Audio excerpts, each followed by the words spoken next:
Wow! Hello.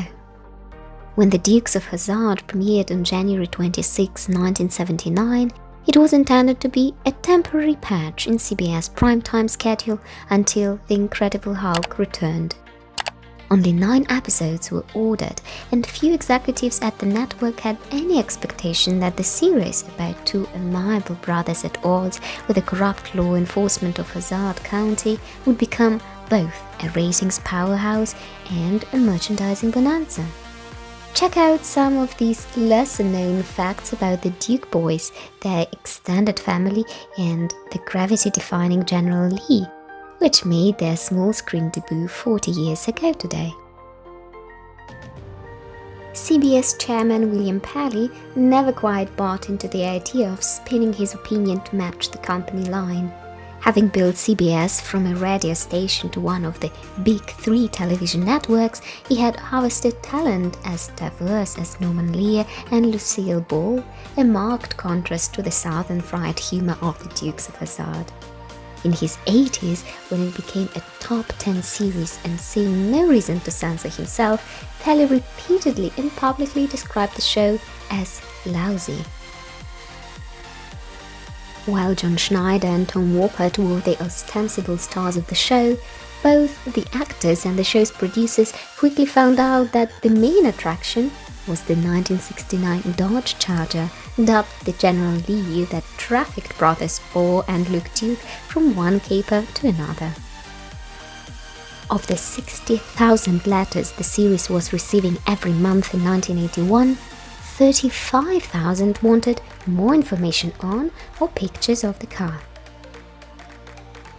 When the show began casting in 1978, the producers threw out a wide net searching for the leads. Dennis Quaid was among those interested in the role of Luke Duke, which eventually went to Wopat, but he had a condition. He would only agree to the show if his then-wife, PJ Soles, was cast as the Duke's cousin, Daisy. Soles wasn't a proper fit for the supporting part, which put Quaid off. Catherine Bach was eventually cast as Daisy. New York native Schneider was only 18 years old when he went in to read for the role of Paul Duke. The problem? Producers wanted someone 24 to 30 years old. Schneider lied about his age and passed himself off as a Southern archetype, strutting in wearing a cowboy hat, drinking a beer and spitting tobacco. He also told them he could do stunt driving. It was a good enough performance to land him the show. After Schneider was cast, the show needed to locate an actor who could complement Paul. Stage actor Wopat was flown in for a screen test. Schneider happened to be in the bathroom when Wopat walked in after him.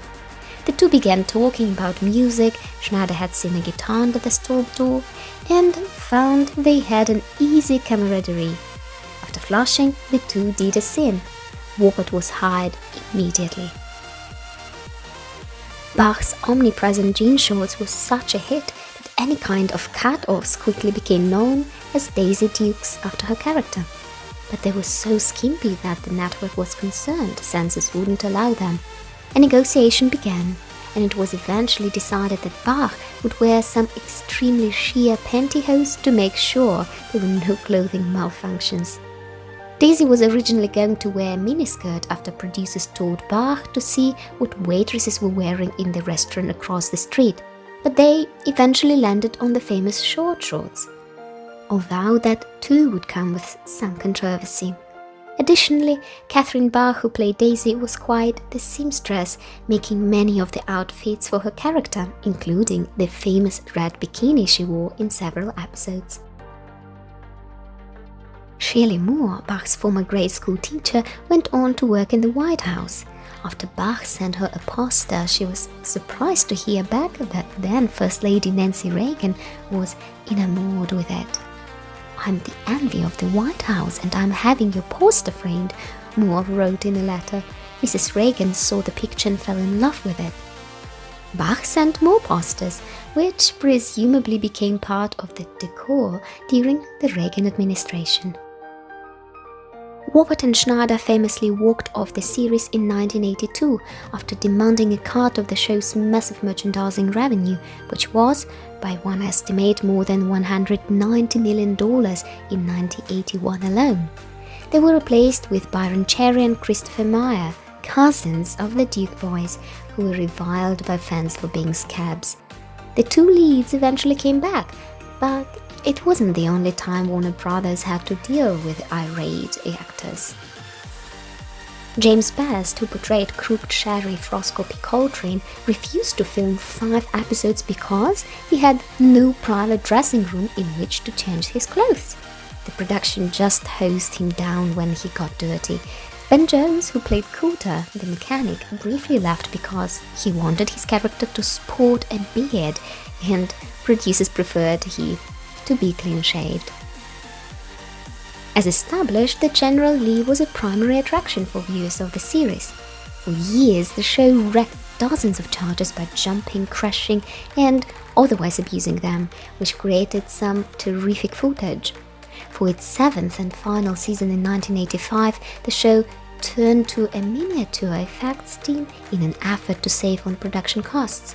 It was cheaper to mangle a Hot Wheels-sized model than the real thing. It was a source of embarrassment to all of us on the show, Robert told. And that's all for now. Leave a like, share this video and subscribe for more. Take care, friends.